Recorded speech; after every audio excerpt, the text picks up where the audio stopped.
Rotator કફ રિપેરની surgery થઈ છે. Rotator કફ repair એટલે ખભાના જે સ્નાયુ છે એ ફાટી ગયા હતા અને એને આપણે દૂરબીનથી આર્થ્રોસ્કોપિકલી રિપેર કર્યા છે. ઓકે, ત્રણેય પેશન્ટ્સને 3 એન્કર યુઝ થયા છે, જેનાથી આપણે એ સ્નાયુને રિપેર કરીએ છીએ.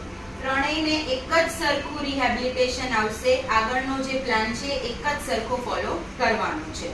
તો 5 દિવસે ડ્રેસિંગ કરવાનું છે, 12 થી 15 દિવસની વચ્ચે ટાંકા તોડાવવાના છે, હાથને જોલીમાં જ રાખવાનો છે 1 મહિના સુધી.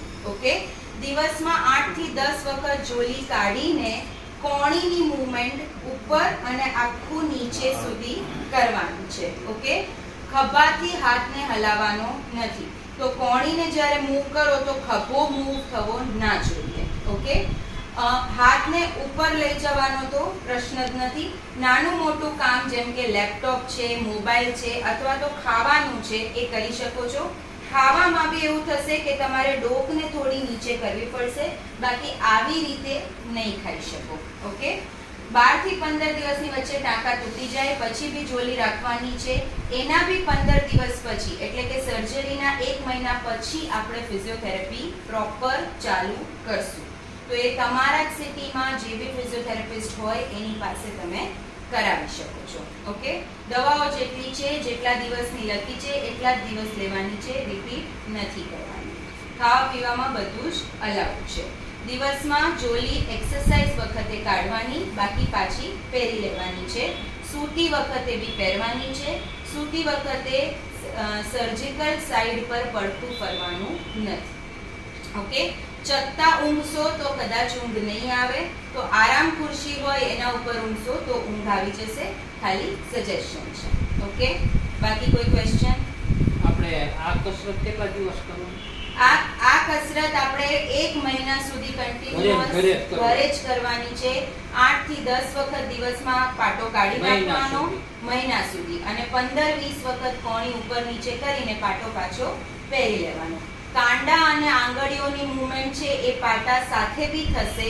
તો સોફ્ટ બોલ લઈ લેવાનો અથવા આખો દિવસ આંગળીઓ મુઠ્ઠી ખોલ બંધ કરતા રહેવાની. ઓકે, કોણીને આખી સીધી કરવાની. આ અધૂરી મૂવમેન્ટ્સ નથી કરવાની, કેમ કે કોણી સ્ટીફ ના થઈ જવી જોઈએ. ખભો તો એક્સરસાઇઝ કરીને લાવશું, કોણી સ્ટીફ ના થવી જોઈએ. ઓકે, બીજું આડી કરવાનું? હા, કાંડાની કરવાની, આંગળીઓની કરવાની, કોણીની મૂવમેન્ટ્સ કરવાની. બોલ અથવા તો આઈધર વડે. હા, આઈધર વન. ઈધર એમને તમે આવી રીતે કરો અને અથવા તો બોલ લઈ લો તો વધારે સારું. ના, પેચ લગાવે છે અહીંયા થોડી. હા, પેચ લગાવ્યો છે એ પેઇન કિલર પેચ હોય છે. એમાંથી પેઇન કિલર મેડિસિન્સ રિલીઝ થતી હોય છે.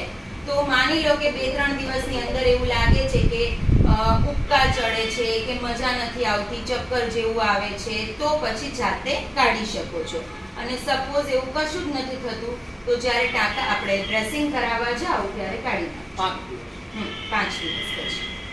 ઓકે, એ એન્કર મૂક્યા હોય એ રાખી મૂકવાના હા, કારણે એન્કર અંદર રહે છે. એ પીક મટીરીયલના એન્કર આવે છે. કેટલા 5 દિવસે ડ્રેસિંગ હા, 5 દિવસે પછી ડ્રેસિંગ. વરે 5 દિવસે ના, પાછું ડ્રેસિંગ નથી પાછું નહીં. કરાવવાનું, એક જ વખત ડ્રેસિંગ કરાવવાનું.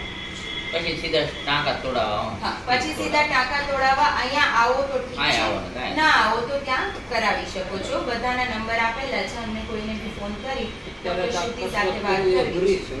હા, આ કસરત કરવી કસરતમાં અઘરી કઈ છે. નથી દાદા, આમ જ કરવાનું છે. આમ ખાલી ના આ હલવું જોઈએ. ખભો ના હલવો ખભો જોઈએ, બિલકુલ ના હલવો કોણી ખાલી ઉપર કરવાની છે. કરો બધા. દાદા તમે કરો બીજા હાથથી. ઈ હાથે નહીં. ના, આ હાથથી કરો. થોડો હા. ટેકો આપવો પડે એક- એવું થાય.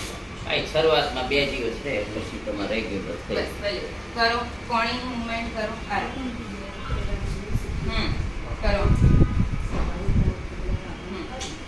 પાટો વધુ કડક બંધાઈ ગયો છે. ના ના, એ થોડું આપણે જોઈએ ટાઈટ. એ 5 દિવસ પછી ડિબલ થઈ જશે. મારે તો આ એની રીતે નથી થતો. હા, એ થશે. આ થાય છે આમ. થશે. આ તો આમ નથી હું થતો. થશે. પહેલા થતો તો ને સર? આ પહેલા થતો. થશે. ઓકે, આ કસરત કરવાની. આ હલવું ન જોઈએ.